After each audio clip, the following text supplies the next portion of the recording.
ये चैप्टर इतना खूबसूरत है, ये मौजू इतना खूबसूरत है।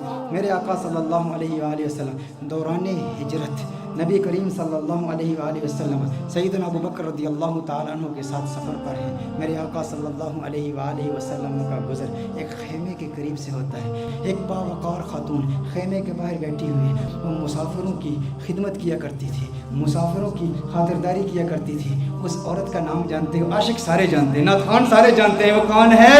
उम्मे माबद है, जिसके कलाम की अजमतों के तराने दौरे हाजिर के फुसहा अलापते हैं, बड़े बड़े अदीब उसकी अजमतों के तराने अलापते हैं। वो खातून बैठी है। सैयदना सिद्दीक़ अकबर रज़ियल्लाहु ताला अन्हु इरशाद फरमाते हैं, कुछ गोश्त है, कुछ दूध है, अगर बेचना चाहो हम खरीद लेंगे। एक रिवायत में बेचने का जिक्र है, एक रिवायत में मुतालबा किया, तलब किया कि गोश्त दो या दूध दो। उम्मे माबद कहती है, कहत साली का ज़माना है, शदीद कहत पड़ा है, हमारे पास तो कुछ भी नहीं है, हम तो अरब लोग हैं, मुसाफिरों की खिदमत के लिए यहाँ बैठते हैं, मुसाफिरों की खिदमत करते हैं, लेकिन आज हमारे पास कुछ भी नहीं है। मेरे आका सल्लल्लाहु अलैहि वसल्लम की नज़र उसके खेमे के अंदर मौजूद एक बकरी पर पड़ती है। वो बकरी इंतहाई लागर, इंतहाई नातवा, इंतहाई कमज़ोर। मेरे आका सल्लल्लाहु अलैहि वसल्लम ने बकरी की तरफ इशारा किया। उम्मे माबद कहती हैं, अरे ये बकरी ये तो लागर कमज़ोर है। मेरे आका सल्लल्लाहु अलैहि वसल्लम ने इरशाद फरमाया, है उम्मे माबद, अगर तू इजाज़त दे तो इसका दूध धो लूँ। उसने कहा, बड़े शौक से दूध धो लीजिए, लेकिन इसमें दूध है कहाँ? इसके थनों में दूध है ही नहीं, ये इस कदर कमज़ोर है।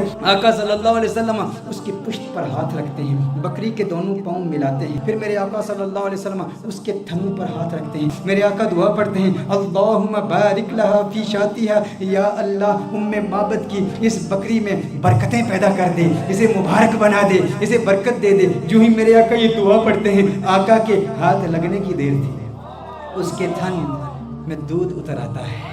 इतना दूध उतर आता है, इस कदर दूध आ जाता है कि उसकी टांगें खुल जाती हैं। मेरे आका सल्लल्लाहु अलैहि वसल्लम इरशाद फरमाते हैं, उम्मे माबद बर्तन ले आओ। उम्मे माबद बर्तन लाती है, वो बर्तन दूध से भर जाता है। मेरे आका सल्लल्लाहु अलैहि वसल्लम उम्मे माबद को दूध देते हैं। उम्मे माबद कहती है, पहले आप पिए। मेरे आका फरमाते नहीं, पहले तू पी। खेमे के अंदर और भी लोग मौजूद हैं, उनको भी दूध पिलाया जाता है, आका के हमराहियों को भी दूध पिलाया जाता है। फिर आका खुद दूध पीते हैं और दूध पीते हुए फिर कहते हैं, साकिल कौमी आखिरुहुम, कौम को पिलाने वाला जो साकी होता है सबको पहले पिलाता है फिर आखिर में पीता है। साकी कौसर कभी साकी कौसर मेरा जो मीरे में खाना बना, सब चांद सूरज खुम बने, हर नज्म पैमाना बना, और हाथ मलती रह गई रंगीन ये हुस्ने मजाज, दिल बड़ा होशियार था उस दर का दीवाना बना, ये दिल बड़ा होशियार था। अब उम्मे माबद का दिल आ रहा है मोहम्मद अरबी पर, अरे ये कौन कमाल वाला कि जिसके हाथों में इतनी बरकत, जिसके हाथों में इतनी तासीर, हाथ लगे थन दूध से भर गए। मेरे आका सल्लल्लाहु अलैहि वसल्लम ने इरशाद फरमाया, और बर्तन ले आओ करके सारे बर्तन लाए जाते हैं, सारे बर्तन दूध से भर जाते हैं, सब दूध पीते हैं। मेरे आका सल्लल्लाहु अलैहि वसल्लम सबको दूध पिलाते हैं। आका वहां से फौरन तशरीफ ले जाते हैं। उम्मे माबद से खता हो गई, नाम नहीं पूछा ये कौन आया था जिसमें इतनी बरकत थी, ना नाम पूछा ना पता पूछा, आका का आना जाना देखती रह गई। ये कौन आया? हसीन और जमील आया जिसका हुस्न ऐसा मुनफरिद कि उसके हुस्न का मुकाबला दुनिया का कोई हसीन कर नहीं सकता। आका तशरीफ ले जाते हैं। उम्मे माबद नाम तक नहीं जानती, अबू माबद। उम्मे माबद का खामन जब बकरियां चरा के अपने रेवट के साथ घर आता है, देखता है अनवार और तजल्लियात की बरसात हो रही है। अबू माबद कहता है, यहाँ कौन आया था? आज घर में रौनक दोबाला हो चुकी है, आज ये खेमा मुअत्तर और मुअंबर हो चुका है, खुशबू आ रही है। अरे मैं कहता हूँ वो तो छोटा सा खेमा था, मोहम्मद अरबी का गुजर मदीने की गलियों से 1400 साल पहले हुआ। आज भी आशिक वहाँ जाते हैं, उन्हें आज भी खुशबू महसूस होती है। अबू माबद को खुशबू क्यों नहीं महसूस हुई होगी? अबू माबद ने कहा, मेरे घर की रौनक बदल गई, कैफियत बदल गई, हालात बदल गए। है उम्मे माबद, कौन आया था? उम्मे माबद ने कहा, मैं नहीं जानती, एक आने वाला आया था। कहा नाम किया। उम्मे माबद ने सोचा, नाम तो पूछा नहीं, अपनी जानिब से नाम रख लिया। कहा जो आया था उसके आने से घर में बरकत आई, घर में रौनक आई, घर में नूर आया। उसने एक दुआ की, दुआ में बरकत के अल्फाज थे। उसने कहा, अल्लाहुम्मा बारिक लहा फी शातिहा, है अल्लाह उम्मे माबद की इस बकरी में बरकत पैदा कर दे। कहा जिसके आने से इतनी बरकतें आई हैं वो यकीनन बरकत वाला है। उम्मे माबद ने अपनी तरफ से नाम रख दिया। कहा मुबारक आया था। क्या कहा? कहा मुबारक आया था, कहा मुबारक आया था। अबू माबद ने समझा नाम ही मुबारक था। कहा मुबारक कैसा था? मुबारक कैसा था?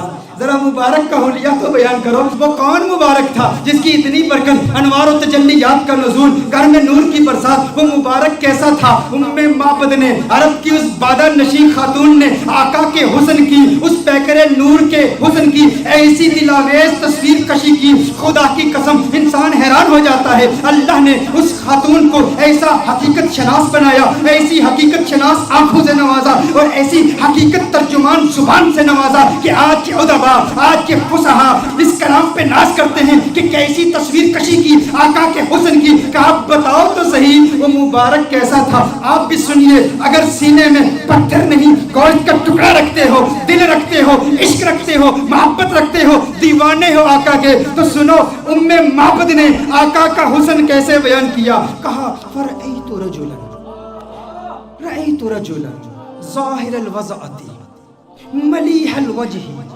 قسیم وسیم قسیم وسیم وفی صوتہ سہل وفی عنقہ سطع وفی عینیہ تاج وفی اشفارہ وطف قسیم وسیم اذا صمت فعلیہ الوقار اذا تکلم سما وعلاه البهار ابهى الناس اجمله من بعید واحسنه من قریب۔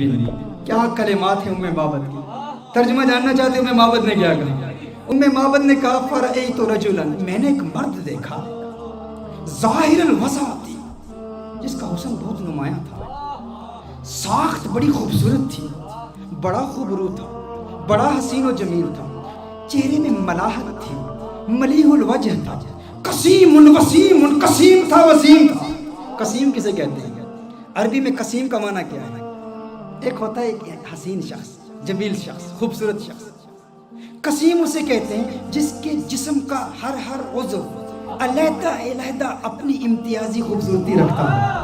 دیکھو ہم کہتے ہیں نا کسی کی آنکھیں بڑی خوبصورت ہیں، کسی کی آنکھوں کا ذکر کریں نا ہم کہتے ہیں فلاں کی آنکھیں بہت خوبصورت ہیں، اس کا مطلب ہے آنکھیں خوبصورت ہیں لیکن بال اتنے خوبصورت نہیں ہوں گے، لب اتنے خوبصورت نہیں ہوں گے، کان اتنے خوبصورت نہیں ہوں گے، ہونٹ اتنے خوبصورت نہیں ہوں گے۔ قسیم کسے کہتے ہیں؟ قسیم اس حسین کو کہتے ہیں جس کے جسم کا ہر عضو انڈیپینڈنٹلی علیحدہ علیحدہ اتنا خوبصورت ہو کہ جس کے حسن کا مقابلہ کوئی کر ہی نہ سکتا ہو۔ ام معبد نے کہا قسیم، میں ترجمہ کرتا ہوں، قسیم کا معنی یہ ہے جس کی آنکھیں اتنی خوبصورت ہیں کہ اس کی آنکھوں جیسے کسی کی آنکھیں نہیں، جس کی زلفیں اتنی خوبصورت ہیں اس کی زلفوں جیسے کسی کی زلفیں نہیں، اس کے لب اتنے خوبصورت ہیں اس کے ہونٹوں جیسے کسی کے ہونٹ نہیں، اس کی انگلیاں اتنی خوبصورت ہیں اس کی انگلیوں جیسے کسی کی انگلیاں نہیں، ارے اس کے پاؤں اتنے خوبصورت ہیں اس کے قدموں جیسے کسی کے قدم نہیں، اس کا کلام اتنا خوبصورت ہے اور اس کی بولی جیسے کسی کی بولی نہیں۔ کہا قسیم وسیم، وسیم کسے کہتے ہیں؟ وسیم اس حسین کو کہتے ہیں جس کو ایک مرتبہ دیکھو تو بار بار دیکھنے کا من کرے، بار بار دیکھنے کا جی چاہے۔ دنیا کا کوئی بھی حسین شخص ہونا، آپ اسے ایک مرتبہ دیکھیں، دو مرتبہ دیکھیں، تین مرتبہ دیکھیں، وقت آتا ہے رفتہ رفتہ دل اکتا جاتا ہے، دلچسپی کم ہوتی چلی جاتی ہے۔ انسان ایک مرتبہ دیکھے، ایک دن دیکھے، دو دن دیکھے، ایک مہینہ دیکھے، دو مہینے دیکھے، بالآخر دلچسپی کم ہو جاتی ہے۔ لیکن وسیم اسے کہتے ہیں جو اتنا حسین ہو، ارے جسے جب دیکھو جی چاہے اور دیکھوں اور دیکھوں اور دیکھوں۔ کہا قسیم وسیم، قسیم بھی ہے وسیم بھی ہے، جسم کا ہر حصہ انڈیپینڈنٹلی خوبصورت اور حسن میں کمال۔ وسیم ایسا دیکھو تو جی چاہے دیکھتا ہی رہوں، ارے آنکھیں دیکھتی ہی رہ جائیں اس حسن کو جس کا ایسا حسن ہو، اسے وسیم کہتے ہیں۔ کہا میرا مبارک قسیم بھی ہے، میرا مبارک وسیم بھی ہے، میرا مبارک قسیم بھی ہے، میرا مبارک وفی صوتہ سہل وفی صوتہ سہل۔ کہا آواز، ارے کیا پرکشش آواز، کیا گونجدار آواز، کیا دلکش آواز۔ وفی عینیہ تاج، سرمگی آنکھیں، سیاہ آنکھیں، ابرو ملے ہوئے، پلکیں لمبی۔ کہا اکھالو احولو